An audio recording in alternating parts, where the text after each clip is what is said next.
L'exploitation sauvage de l'Afrique a créé cette vague d'immigrés. Et c'est pas prêt de s'arrêter. Bonjour Alpha Blondy. Bonjour Hugo. Vous avez changé de look depuis les débuts. Tout change, tout évolue. Et puis je reviens de la Mecque, évidemment. Mais avant, vous étiez un peu Rastafari. Je suis encore Rastafari, mais je suis Encore musulman. Être Rasta, c'est une philosophie. Et être chrétien ou de confession juive, c'est une religion. Vous sortez un nouvel album, Human Race. Human Race. Yeah. De quoi il parle cet album? Ben, il parle de la beauté de la race humaine. Moi, je suis résolument convaincu que l'être humain, il est bon. Est-ce que vous fumez toujours des joints? Non.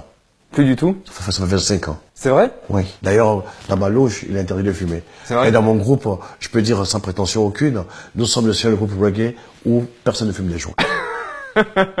Vous écoutez d'autres types de musique que du reggae? Ah, bien sûr. Vous écoutez du rap, par exemple? Oui, je connais Booba. Vous aimez bien? Booba. Oui, j'aime bien ce qu'il fait. Ouais. J'aime Caris aussi. Oui, bien Vous vous sûr. mouillez pas, quoi? Non, je ne veux pas pourquoi je me mouille.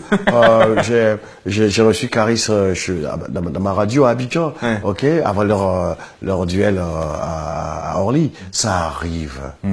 Tu vois, Qui se disputent, ouais. les égos, ça arrive. Ok, la mienne est plus grosse que la tienne, tu vois, ça arrive. Vous êtes le plus grand chanteur de reggae africain. MS112. Comment va l'Afrique en 2018? L'Afrique va très bien, l'Afrique a son rythme. Et l'Afrique, tu comprends, est le futur réservoir qui viendra à la rescousse du monde. Vous avez pris des positions assez souvent sur la question des migrants. Vous aviez lancé un appel à l'Europe, quelque part, pour qu'elle accueille les migrants, pour qu'elle soit responsable face à ce qui se passait. Il y a deux constats que je fais. Il y a déjà la démission des gouvernants africains avec leurs complices européens. Ils ont encouragé des coups d'État qui ont déstabilisé les États. Ils ont mis des présidents démocratiquement élus par les armes au pouvoir qui savent que leur cause à eux, ils s'en foutent de l'Afrique, ceux-là. Le militaire, tu comprends, comme on dit, il n'y a pas assez de place sous le casque pour le cerveau. La démocratie militaire, ça n'existe pas. C'est des dictatures. L'exploitation sauvage de l'Afrique a créé cette vague d'immigrés. Et c'est pas prêt de s'arrêter. Je ne sais pas comment on va empêcher un jeune d'aller vers le pays de ses rêves. Il s'en fout qu'il vienne dormir dehors en France. Il s'en fout. Parce qu'il a vu son cousin Seydou, ok, qui a fait un selfie sur la tour Eiffel. Mais il sait pas comment Seydou il vit ici.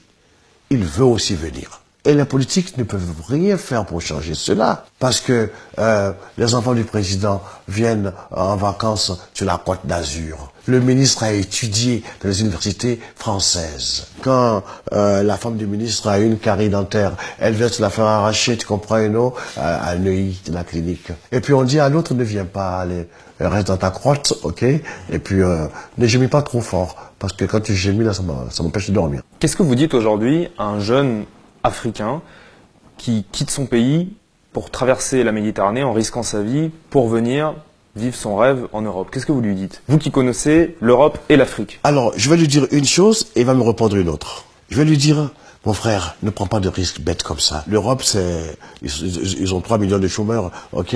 Et toi, tu vas venir, que tu vas trouver? Et il va me répondre, mais toi, Alpha, quand tu es allé aux États-Unis, tu es parti en tant qu'aventurier. Et aujourd'hui, toi, on parle de toi. Parce que vous avez Laisse-moi réussi. changer. Voilà, laisse-moi changer. Laisse-moi tenter ma chance. Si je dois mourir, je mourrai. Les migrants qui sont là, qui arrivent, on fait quoi avec ces gens-là? Il faut bien les accueillir. On va pas les remettre dans un bateau et les renvoyer en Afrique. Non, même si vous les mettez dans un bateau, ils vont revenir. C'est une situation délicate. C'est comme, je vais être un peu vulgaire, c'est comme un moustique posé sur les testicules. Ah. Tu vois, là, tu te rends compte que la violence n'arrange pas les choses.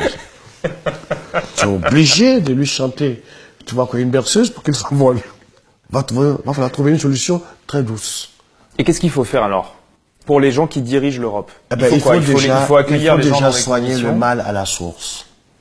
Il faut déjà stabiliser les pays. Il faut que le transfert de technologie se fasse.